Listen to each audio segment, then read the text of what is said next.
Hey everyone, Matt Martin, Outdoor Designs. A little different video today. Instead of showing off a project here, which I will get into a little bit, I wanted to show off a piece of equipment I'm going to be using from now on. What this is a 2016 Permagreen Triumph. The manufacturer's Permagreen. I've got about 4 years experience. I've used a Permagreen Magnum before, and I've had a 2014 Permagreen Triumph back when I was with my old company before starting up with this one. So I bought it brand new the other day. I'm trying to get some hours logged on it here. Let's see what we got. We got 14.6 hours on this machine. So I've put it through its paces over the past couple days. It features two 6-gallon tanks to hold a total of 12 gallons. These tanks are connected, so you cannot run two different materials in separate tanks. It all blends together, but you can spray pretty much anything through it. In this 12-gallon capacity, the output rate is 1 quart per 1,000 square feet, 32 ounces per 1,000 square feet. So 12 gallons allows you to cover up to an acre.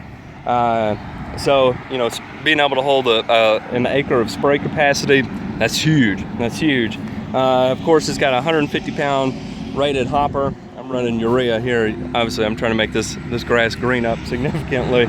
But the way it works, it's got agitation in the tank to keep things swirling, so that works perfect. Like right now, I've got barricade in the spray tank and a 3-way with surfactant. So, you know, that's a super viscous mix, but it's putting it out no problem. I do wash my tanks out in the afternoon just to help get rid of any of that residual buildup. The way it works, it draws the liquid from the tank and it shoots down here. It features these T-jet flood nozzles here. And so as it shoots down, it hits this bottom piece and projects outwards. It can cover up to a 13-foot swath. So that's pretty good coverage there. The paddle system here, it's belt driven. So is the pump. It's belt driven. And what I like about a belt driven system like this is that I can tune it to 3,450 RPMs, and I know I'm going to get the accurate output as far as from the nozzles, my spray output, and I'm going to get the optimum output from my paddle, you know, the spread pattern. So I really love that. This thing is a beast on the hills.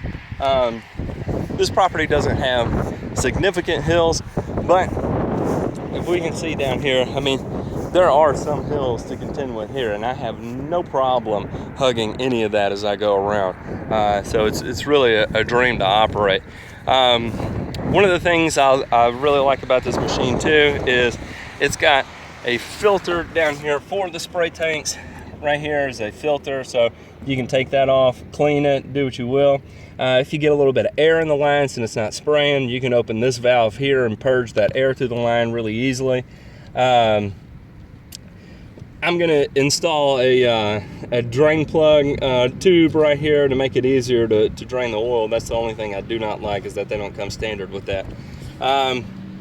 You change the oil every 50 hours on the machine, so that's pretty good. Clearly I'm coming up on a oil change here. It's got some grease points for this for the transaxle and where it all mounts up for your, I call it a Velke, but it's not really a Velke. Here's your transmission, so to speak here. It's got a few gears. It's got a high, a low, neutral, and reverse. As far as the safety features, you know, you got to crank it in neutral. Here, you open and close your spreader. You've got your brakes. This is your throttle. And over here is your spray lever. This opens and closes your third hole on your spreader. And this raises and lowers your deflector. You can see there, I can raise and lower that deflector. So, all in all, this is a great machine. Some improvements over the previous years. Now comes standard installed is this spray deflector shield to keep the liquid from landing on this paddle up here, or just underneath the paddle. And because beforehand it would cake up here and you'd hit a bump and a significant amount of fertilizer would fall off into the grass and leave a burn spot if you weren't careful. So what they've done here is they actually attached a vibration system. So as you give it, I'll crank it up here and show you. So what happens,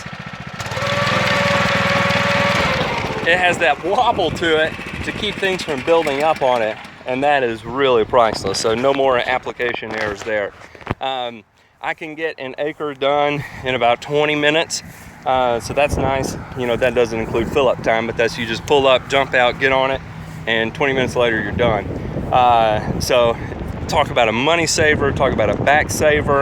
At the end of the day, I still have enough energy to play with my wife and kids when I get off work, and it helps me get off work at a decent time too, which she's happy about.